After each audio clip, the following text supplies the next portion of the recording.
कानून लाओ, कानून लाओ, कानून लाओ, कानून लाओ, कानून लाओ, कानून लाओ, कानून लाओ, कानून लाओ, कानून लाओ। कुर्बानी का जानवर अवेलेबल।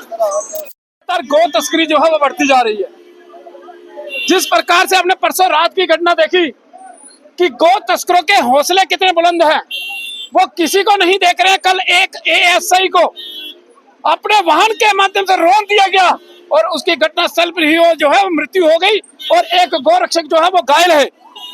और उससे पहले भी इस प्रकार की कई घटनाएं जो है 2024 के अंदर 6 घटनाएं ऐसी हुई, 2022 में 6 घटनाएं हुई, 24 में भी 2-3 घटनाएं हुई। अब 25 के अंदर भी आपने देखा कि किस प्रकार से इनके हौसले बुलंद हैं। माइनिंग का काम ये विशेष समुदाय के लोग, गौ तस्करी का काम ये लोग कर रहे हैं और खुले तौर पर कर रहे हैं। अब तो कश्मीर के अंदर कई चैनल जो है इनकी प्रमोशन भी करने लग गए हैं कि अगर कुर्बानी के लिए किसी को कोई गाय चाहिए तो वो यहाँ से ले। उनके नंबर जो है वो शो किए जा रहे हैं। कहीं ना कहीं बड़ा निंदनीय। गौ माता हमारी माता का ताज है, हम उसको पूछते हैं, हमारी माता है और उसके बिना हमारा जीवन मरण जो है कभी पूरा नहीं होता।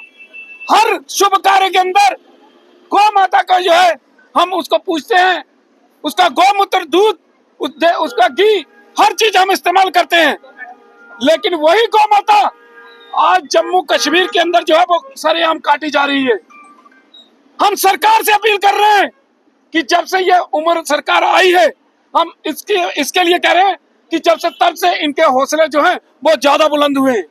लेकिन लॉ एंड ऑर्डर जो है वो एलजी साहब के पास है, तो इसको मेंटेन करना, लॉ एंड ऑर्डर को मेंटेन करना ये एलजी साहब का काम है।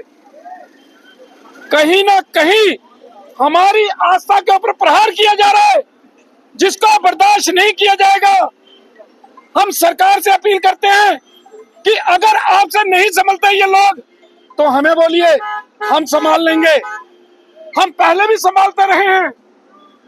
हम तो संविधान को मानने वाले लोग हैं, हम कानून को मानने वाले लोग हैं, इसलिए हम चुप बैठे हैं कि कानून अपना काम करेगा। लेकिन कहीं ना कहीं लगता है कि अब इनके हौसले कुछ ज्यादा ही बुलंद होते जा रहे हैं, तो हमें सड़कों के ऊपर उतरना पड़ेगा। हम कठुआ से लेके बनिहाल तक पूरे रोडों के ऊपर जो है वो जाम कर देंगे। अगर हम चाहेंगे एक गाड़ी नहीं निकलने देंगे। लेकिन मैंने पहले भी कहा, हम संविधान और कानून को मानने वाले लोग हैं, तो सरकार को इसके ऊपर जल्द से जल्द उचित कदम उठाते हुए इन गौ तस्करों को उन मीडिया चैनलों को बैन करना चाहिए जो प्रमोशन कर रहे हैं इनकी गाय माता की। कश्मीर वैली के अंदर सोशल मीडिया द्वारा हमारी पूजनीय सनातनियों की गौ माता, जिसका वह सेल परचेज और सोशल मीडिया का सहारा लेकर अपनी जिंदगी में पहली बार ऐसा दृश्य सामने देखा। हिंदुस्तान के तमाम सनातनी बड़े विचलित हैं कि जम्मू कश्मीर एक ताज है हिंदुस्तान का, उसी ताज, उसी मुकुट पर गौ माता की सेल और परचेज हो रही है कुर्बानी ईद के लिए। ये शर्मसार है हमारे हिंदुओं के लिए, सनातनियों के लिए। और केंद्र सरकार कहाँ गहरी निद्रा में सोई है? एलजी महोदय कहाँ गहरी निद्रा में सोए हैं? क्या उनको नहीं दिखाई दे रहा है? वहाँ लगभग 10 चैनलों में सोशल मीडिया, 10 जो पोर्टल चैनल थे वहां पर उसका प्रचार विस्तार हो रहा है।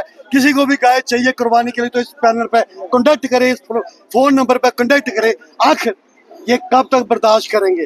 बहुत निंदनीय है। हम आप भाइयों के चैनलों के माध्यम से ये बात सरकार, केंद्र सरकार और हमारी जो यूपी सरकार यहाँ पर है, हम उनको कहना चाहते हैं, उमर साहब आपकी नाक के नीचे अगर ये धंधा अगर चलेगा तो जम्मू में फिर आपको टिकना मुश्किल हो जाएगा आपके लिए। सनातनी कदाई भी बर्दाश्त नहीं करेंगे उसकी पूजनीय सनातनियों की गौ जन्म से लेकर मरण तक, जिसे हम कहते हैं जीता जागता तीर्थ स्थान, अगर उसकी आप वहाँ कत्ल खाने में हम प्रचार प्रसार करने के लिए परमिशन दे रहे हैं तो कहीं ना कहीं ये आपके ऊपर प्रश्न चिन्ह खड़ा होगा। तो एलजी साहब कहाँ खड़े हैं? मैं कहूँगा हमारे रेस के बजरंगी है जो बजरंग दल से, ये अपनी बात जी क्या कहना चाहेंगे?